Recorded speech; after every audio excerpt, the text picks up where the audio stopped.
कबूल करने वाला कौन है? अल्लाह। मरने के बाद अल्लाह से पूछ लेंगे कि अल्लाह कबूल किए कि नहीं किए, तो उसके लिए मरना पड़ेगा। लेकिन हम भाई के लिए दुआ करेंगे कि 1 महीना आपने मेहनत की तो 11 महीना और पढ़ लीजिए, मेहनत कीजिए, कोशिश कीजिए, और सब लोग दुआ कीजिए कि वो भाई 12 महीने का नमाजी हो जाए। जोर से बोलिए आमीन। वल्लाहु आलम बिस्सवाब। बेनमाजी की जनाजे की नमाज पढ़ना सही है कि गलत? अब ये भी मसला टेस्ट करने के लिए भेजा है, खुद अमल नहीं करेगा, पता है हमको। दो चार 10 सवाल मेरे पास तैयार है जिसमें से लोग पूछते हैं। अगर आप लोग नहीं पूछेगा तो हम वही पूछेंगे कि आप लोग ये पूछना। ये भी दूसरे के लिए पूछ रहा है, अपने लिए नहीं पूछा। ये क्यों दुआ नहीं किए कि वो बेचारा नमाजी बन जाए? मेहनत का ही न किए भाई। अब इसमें कई मसले हो जाएंगे, क्या वो इनकार करता था नमाज का, या सुस्ती से नहीं पढ़ा, वो देखा जाएगा। वैसे अरब के उलमा तो कहते हैं कि मसला है, लेकिन इंडियन उलमा कहते हैं उसकी नीयत के ऊपर डिपेंड है। दुआ करें उसकी नीयत सही हो, और दुआ करें कि वो नमाजी बन जाए।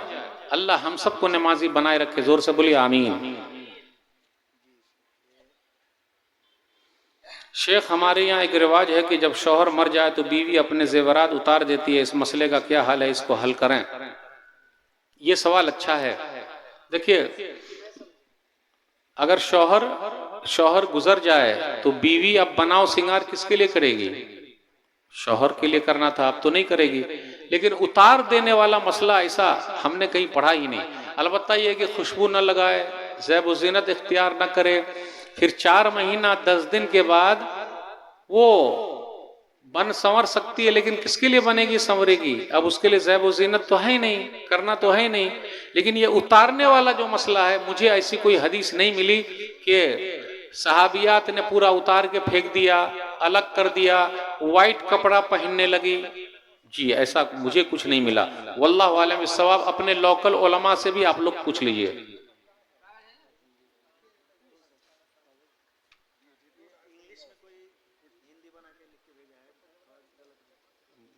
क्या है बोलिए ना।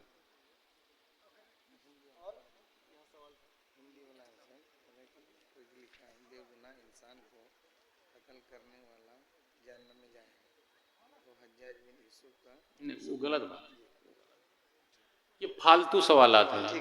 अब मैं पूछूं सवाल? रुक जाइए, मैं पूछता हूं आप लोगों से। मूसा अलैहिस्सलातु वस्सलाम की लाठी का कलर क्या था? नहीं मालूम? आपसे कब्र में पूछा जाएगा? बोलिए ना, मूसा अलैहिस्सलाम की लाठी का कलर क्या था?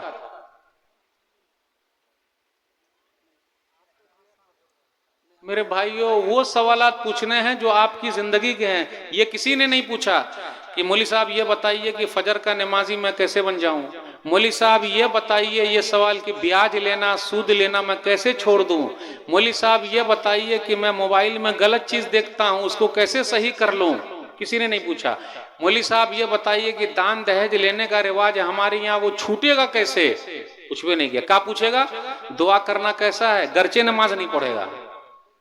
तो अब हम भी पूछ रहे हैं सवाल, जवाब दीजिए। मूसा अलैहिस्सलातु वस्सलाम की लाठी का कलर क्या था? मूसा अलैहिस्सलातु वस्सलाम जिस पेड़ से पत्ता तोड़ते थे उस पेड़ का नाम क्या है?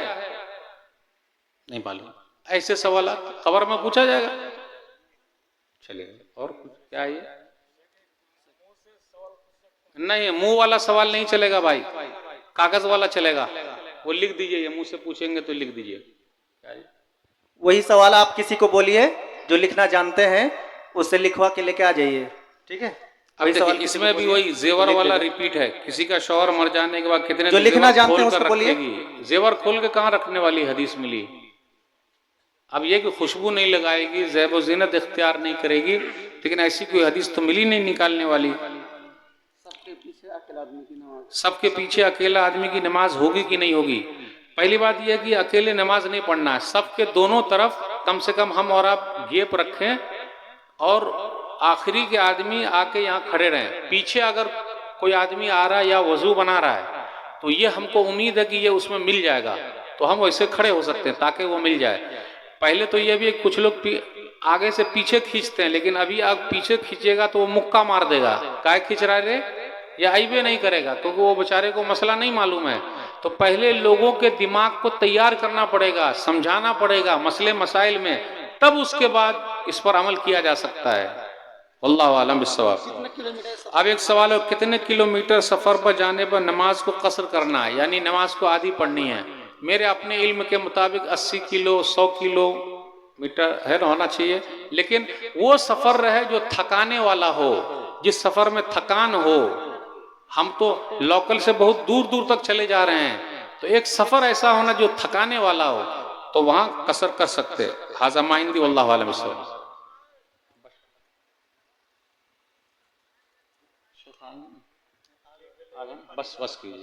बस कीजिए। चलिए बस हो गया। सुभानक अल्लाहुम्मा व बिहम्दिका अशहदु अल्ला इलाहा इल्ला अंता अस्तगफिरुका व अतूबु इलैक। जज़ाकुमुल्लाहु खैरा व अहसनल जज़ा।